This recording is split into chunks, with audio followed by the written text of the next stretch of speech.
all three of those Cy Young winners all went down against the Orioles. That's really amazing to show how the Orioles, the way they've come up with this team that, they kind of rely on the long ball, almost like the old Orioles teams of the late 70s under Earl Weaver. The big, the 3-run home run was their big weapon, and that's what they have, with Davis and Nelson Cruz, who they really, that pickup of Nelson Cruz in February really is looking pretty big right now because he's, the AL home run leader and, really the linchpin of their offense, and he did it again here in the postseason. So it doesn't really take a lot of home runs, but expect, just one or two here and there.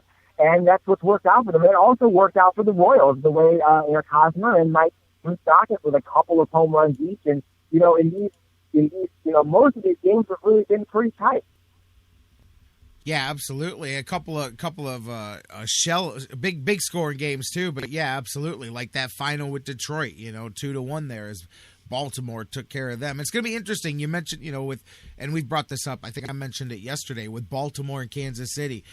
Just each one of them's on the other side of 30 years. One's at 31 and one's at 29 years since the last time they had been in the World Series. Man, that's a lifetime, literally, for somebody like me. Yeah. I mean, I was in diapers, the last time anything like that happened. So, that's good. I like that, man, because that is a guaranteed somebody who, I don't know, deserves it, I guess is a word. Somebody that hasn't been there in a while, Sometimes you get so used to the monotony of the same few teams. And really, the National League kind of feels that way with the exception of Washington maybe kind of replacing Atlanta or one of those other steady playoff teams. You got the San Francisco, St. Louis, Dodgers, the consistent three, all for various different reasons. The Dodgers, because they spend some dough, and there they sit. That was the other one I was talking about when I said, we may see the other biggest money one go out today,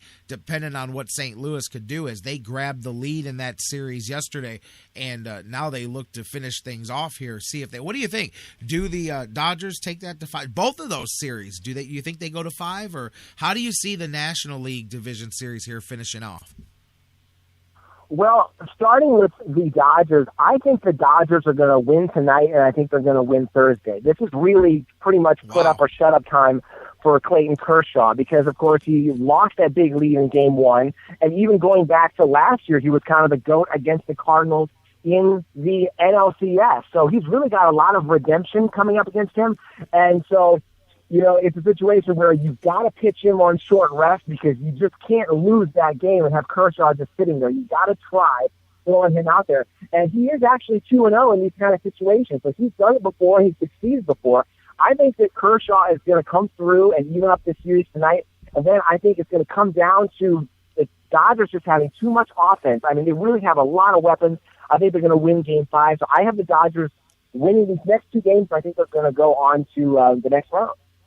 Wow. So you're calling the comeback there for the Dodgers. What about Washington? They had some bad luck, obviously, and played all night and played a little longer. And to quote somebody that, the nature boy Ric Flair. But, hey, they got through that. They got the lucky breaks that they needed, or fortunate, if you don't want to use the term lucky. I'm not saying it to slight what they did. They got the breaks that they weren't getting in the first two games, cut that lead down. What do you think there? Does Washington, a lot of people thought Washington and the Dodgers here, and that was one I was looking for the championship series there. But San Francisco's like, hey, slow down, young fellas. We've been here before.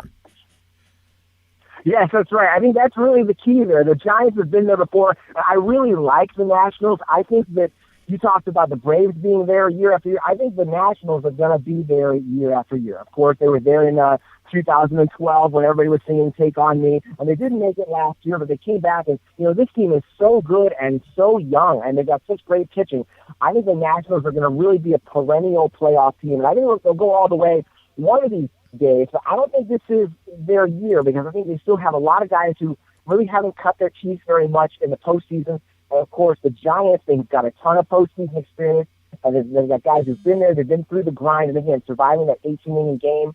So I think that the Giants' playoff experience is going to come through for them. I know it doesn't look super having Vogelsong out there on the mound. He's not really one of the best pitchers, but he was really great in the postseason a couple years ago. So he's been in these kind of big money situations, and he's come through. So I actually can see Vogelsong maybe outperforming Gonzalez tonight, and I think that the Giants are going to do it. And I think the Giants are going to do it tonight and not go back to Washington for a Game 5 when, of course, everything could go the other way. I think the Giants are going to take care of business tonight.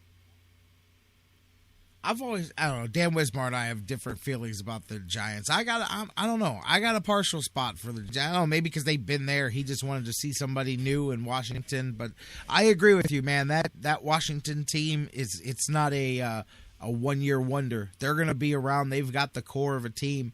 If they can continue to do the things they've done to get where they're at now, of course, assuming the guys stay healthy and they do that. But, man, you're right. I think they're going to be in there.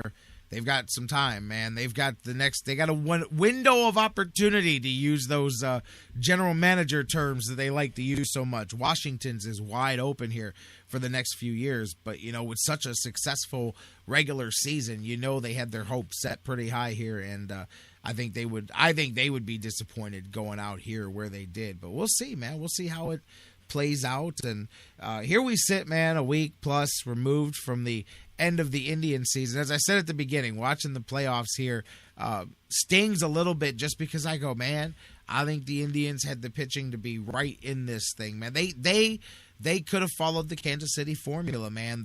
And America would have fell in love with the Indians this time, unlike in '95 with Albert Bell when everybody wanted us to lose for some reason, which I couldn't understand then. I understand it now, but I'm like, why are we not like the most favorite team in the world? We haven't won anything in like 50 years, man, and they wanted us to lose. Why? Because they didn't like Albert, and they didn't like several other things, but but so Kansas City's that team now. Well, you brought up Hosmer, too. Did you notice? I was going to talk about it later on in the show as just one of those little aside stories on the way out the door, but he picked up the bar tab. Did you hear that story?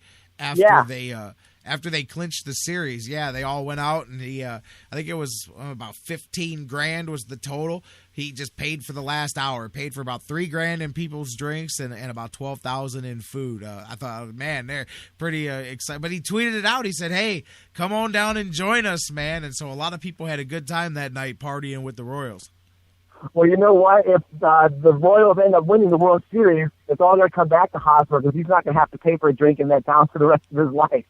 Absolutely. Yeah, it was about $15,000 he spent in Kansas City's. It was an Irish bar there. Pretty interesting. Now, game one of that one coming up at the end of this week. We'll see what happens with that stuff. But, as I was saying, looking back at the Indians, besides feeling, that they would have, could have, should have, all of that stuff that still comes in the malaise of this, where are you at looking forward, just early on here? Because there's a lot of people that and I've been kind of surprised this week. Maybe I shouldn't be, but I've been kind of surprised at the social media reaction that we've gotten because just a lot of negativity with the comments that I've seen surrounding the Indians. And not everybody, don't get me wrong. I mean, there's a lot of, but they're the same ones that were in it all season, and you can always tell, the different fans that, especially that we interact with all the time. But just the general tenor. I've been telling people for about the last 4 or 5 days as I check Facebook every morning, we got all these interactions and comments, and I'll scroll and read, and I'm like, you'd have thought the Indians had a much less successful season than they did based on the first week reaction that I've gotten from fans all over about how they feel right now. I'm like, man, really? I mean, you'd thought this team lost, more than, 3/4 of their games here this season, the way people are talking on this team. How did they win any games? Yeah, and I'm exaggerating, but I'm kind of not. I'm a little surprised. I get it. I know we need a batter to do, but, like I said, it's a lot stronger towards the negative than than this season. I agree. I think people really need to realize that the cupboard's not bare. And, coming into this season, we were pretty confident about the guys that we had, just based on their track record. And there's really no way to have foreseen what would have happened with Masterson, Asdrubal, Kipnis, and Swisher. I mean, you got to rely on, those are your main core guys. And for all of them to fall apart either physically or production-wise or both, I mean, it's astounding that I'm really astounded that the Indians had a winning record and that they weren't just a 500 or slightly sub 500 team all year. They really worked their butts off and scratched and clawed to get up over 500 and to challenge all the way down the stretch. I think that they really made a lot more of what they had, considering the way everything was falling apart. I mean, it'd be one thing if they did finish with a losing record, but they really deserve a lot of credit for doing as well as they can. And you just got to realize that maybe just a couple of things had broken their way, they could have actually made the playoffs. I mean, I know we talk about how bad their defense was, but they really only missed the playoffs by a couple of games. People would have come through in a couple of situations. They could have possibly squeaked into the playoffs. They probably wouldn't have gone very far. And yeah, this is a team that came pretty darn close.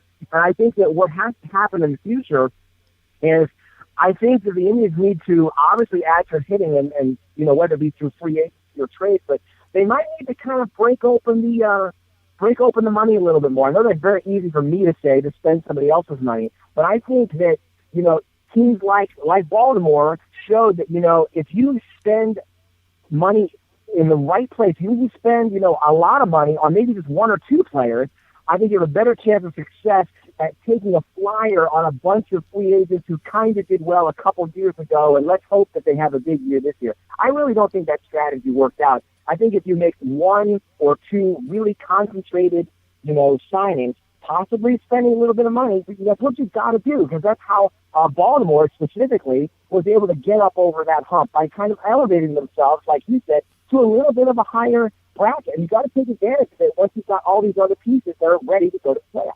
It's funny you say that. Dan Wismar and I were having about the Indians, and several other guys too, even Mike and I the other day, because I'm with you there. That's where I say I'm with some of the fans that say, hey, spend more money, but I'm in a different category because I'm not saying spend all the money. I understand the realities. What you said was perfect when you look at Baltimore, and I don't think Baltimore does a great, look, they overspent on Ubaldo. Everybody makes mistakes. Like, everybody's going to, you're going to have your good with your bad. But what I'm saying is their payroll was middle of the road, but it was still, it was significantly lower than the top 10. So your middle, I think they were about 15th or something like that in Major League Baseball. And I think 7th in the American League. And Kansas City's like 9th in the American League or something like that. And they're right in the middle, too. They're like 3 spots away from each other in overall baseball payroll. But then when you look at the Indians, now Kansas City's different. Their payroll's lower. But as compared to Baltimore, it was still... what did we said it? We said it yesterday. There was about a $40 million difference in the payrolls, and that's the gap between the haves and the have-nots. Not even that. That's the gap between the haves have something and have a lots. That's that middle ground that I agree with you. I think the Indians, any team, needs to think about in that nether region. Not saying go above, because I want to say Baltimore's was around 116.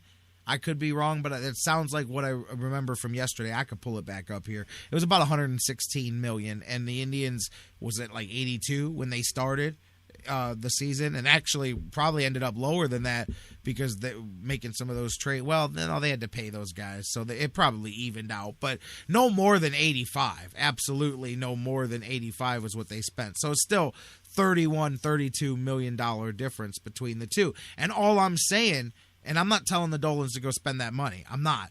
But if they did, everybody that says, well, there's absolutely no way you can go sign, let's just say Victor Martinez. Well, no, I just established that's $30 million available dollars. Half of that brings you Victor Martinez, And I'm just, that's not saying go spend the money and get Victor. Go spend the money and get Victor. I am saying that. But that's not what that sentence was saying. That's not what that particular sentence was saying. But it just goes to show what you just said.